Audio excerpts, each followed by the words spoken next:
Here's a sequence of stretches that are a little bit more active. So you have a resting sequence where for a good 5 minutes, you just stay in those postures.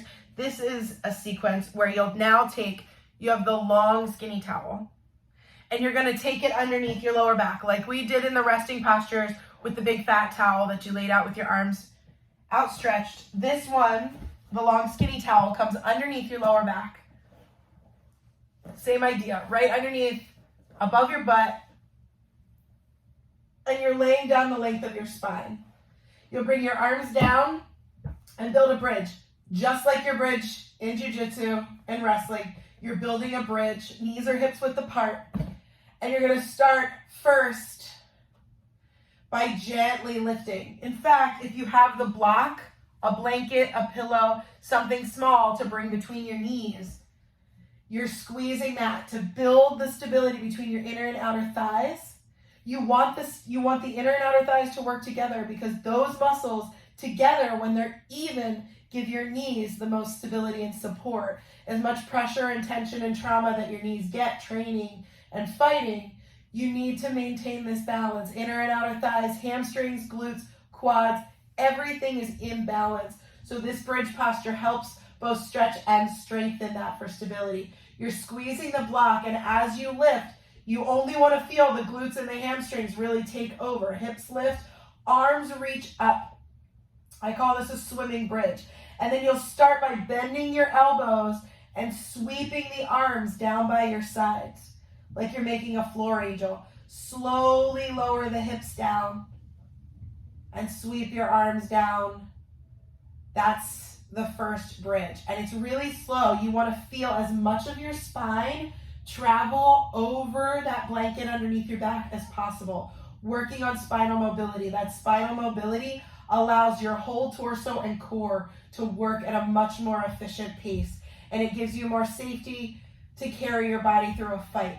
So every time you come up, you want to feel that tailbone lift, and then the belly, then the lower ribs, then in between the shoulder blades. Notice the shoulder blades themselves lift up and over, and then swim down. Squeeze your shoulder blades together towards the blanket and keep the hips lifted. Keep squeezing that block gently and slowly lower. See how fluid you can make this. This is not power and this is not intensity. It's the exact opposite of how you're training. You want to balance the intensity of your training with the smooth, steady flow of your breath and your body in these postures. So that is swimming bridge. Then you can come into figure 4. You'll remove the block, and depending if it feels uncomfortable through your back, you can remove the towel and just be flat. You'll cross the right ankle over your left thigh. You have this triangle window now. You reach the right hand through, grab the back of your left leg. Feet are flexed. And here first, if you notice that you're really tight through your upper body, you may find yourself really hunched up. You want to avoid that. So if you're really hunched up, start here with one foot on the ground. And then you can press the right hand into that right leg. Keep the shoulders, the jaw, the face all softening. If that's not intense enough for you, you can take your foot up against a wall. So imagine that there's a wall at my foot and my knee is at a 90-degree angle. I'm pushing up against the wall, and then this leg comes closer and I can push the leg away.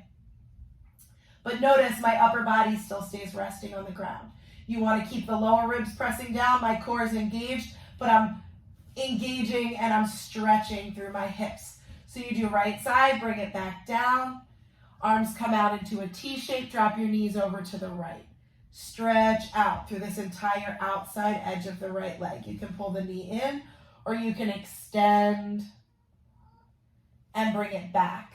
You'll switch sides, left ankle over the right thigh. Modify side to side, maybe different. Hands can go through that triangle window, but if you're crunched, bring it back down, soften, find your breath.